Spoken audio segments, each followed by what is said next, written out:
बार सुनिए। मूर्ति श्री अरुण भंसाली जी,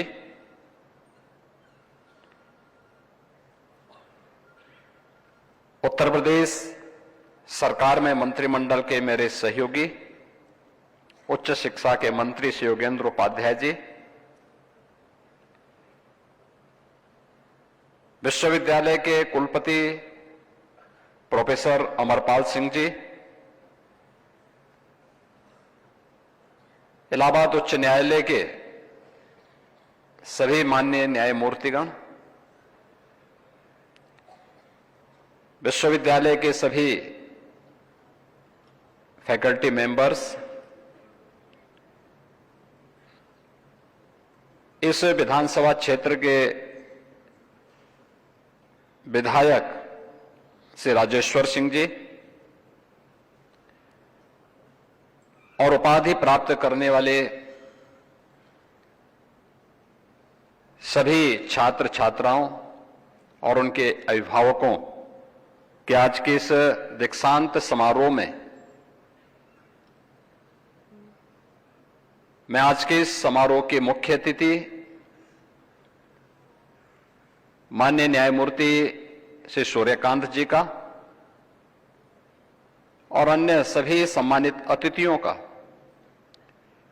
हृदय से अभिनंदन करते हुए आभार व्यक्त करता हूं।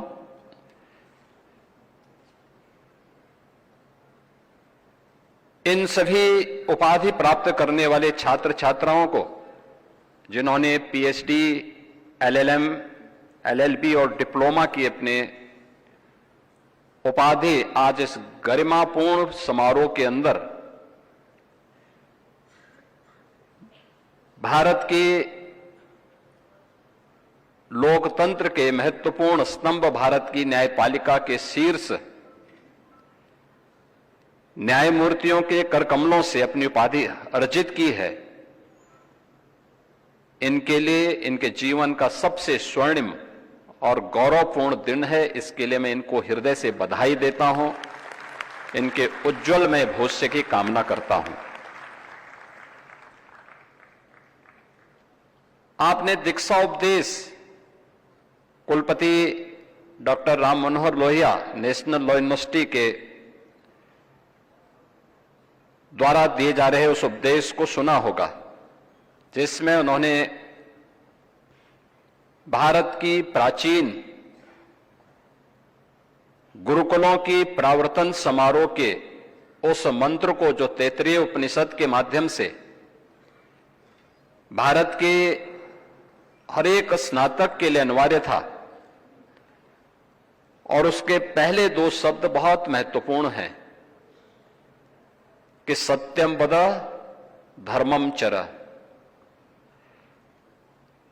यानी सत्य बोलना और धर्म का आचरण करना। भारत की संसद हो या भारत की न्यायपालिका,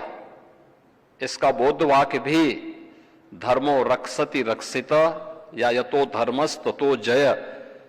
इसी भाव के साथ हम सबको अपने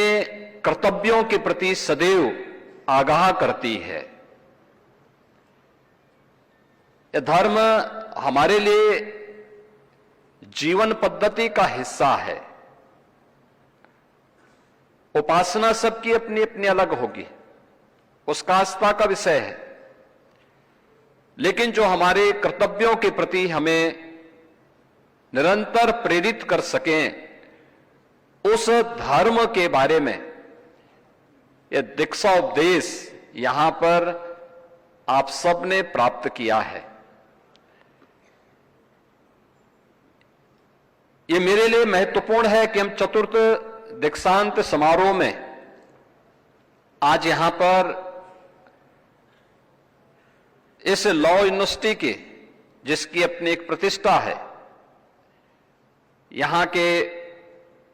इन सभी उपाधिधारक छात्र छात्राओं को हमारे मुख्य अतिथि के कर कमलों से उनकी उपाधि प्राप्त हुई है। हम सबके लिए यह जानना बहुत आवश्यक है कि किसी भी लोकतांत्रिक व्यवस्था में एक सुदृढ़ न्यायिक व्यवस्था का क्या योगदान है। और मैं हमेशा इस बात को मानता हूं कि न्यायिक व्यवस्था जितनी मजबूत होगी, सुशासन के लक्ष्यों को प्राप्त करने में उतनी ही आसानी होगी। सुशासन के उस लक्ष्य को प्राप्त करने के लिए, जैसे आप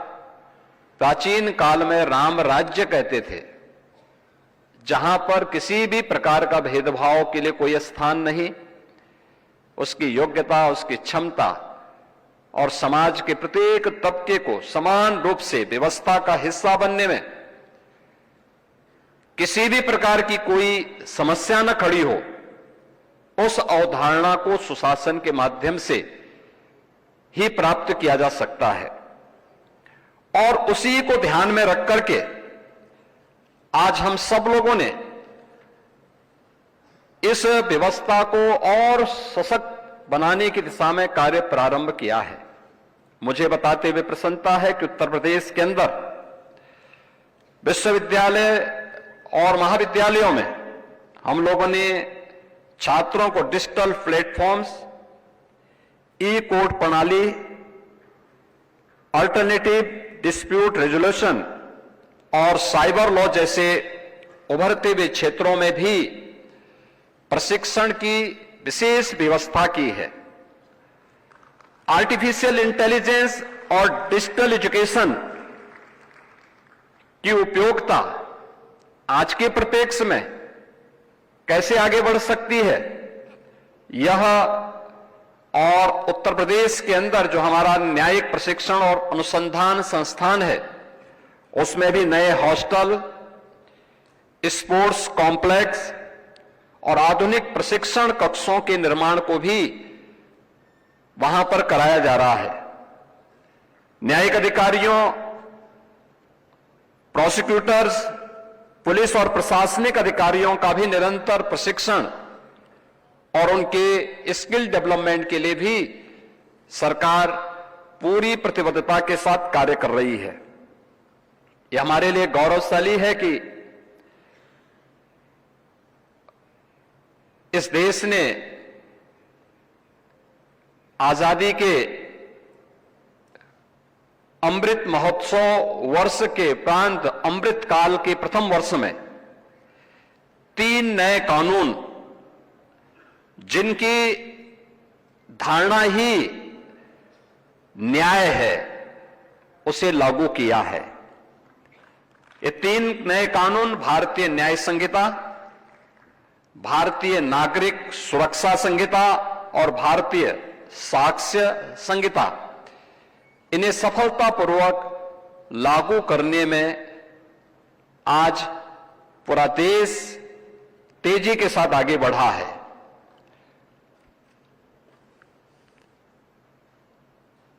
रूल ऑफ लॉ, यह बेंच और बार के बेहतरीन समन्वय से ही आगे बढ़ सकता है। जब हम बेंच की बात करते हैं तो यह सामान्य रूप से एक आम मानविकी के विवेक का प्रतीक है, और बार हम सबकी संवेदना का। ये विवेक और संवेदना में जब समन्वय होता है, तब हम रूल ऑफ लॉ की परिकल्पना को साकार मूर्ति रूप के रूप में, उसको मूर्त रूप से देख पाते हैं। आज मुझे बताते हुए प्रसन्नता है कि इसमें बेहतर समन्वय हो, इसके लिए हम लोगों ने उत्तर प्रदेश में इंटीग्रेटेड कोर्ट कॉम्प्लेक्स बनाने प्रारंभ किए हैं। 10 जनपदों के लिए एक साथ हम लोगों ने धनराशि भी इसके लिए जारी की है, जिसमें एक ही कैंपस में सभी प्रकार के कोर्स, जिले स्तर के सभी कोर्स होंगे। वहीं पर हमने बार के लिए भी व्यवस्था उपलब्ध करवाई है। वहीं कैंपस में उनके लिए आवास की सुविधा और अन्य हर प्रकार की सुविधा भी उसी कैंपस में हम लोगों ने प्रारंभ की है।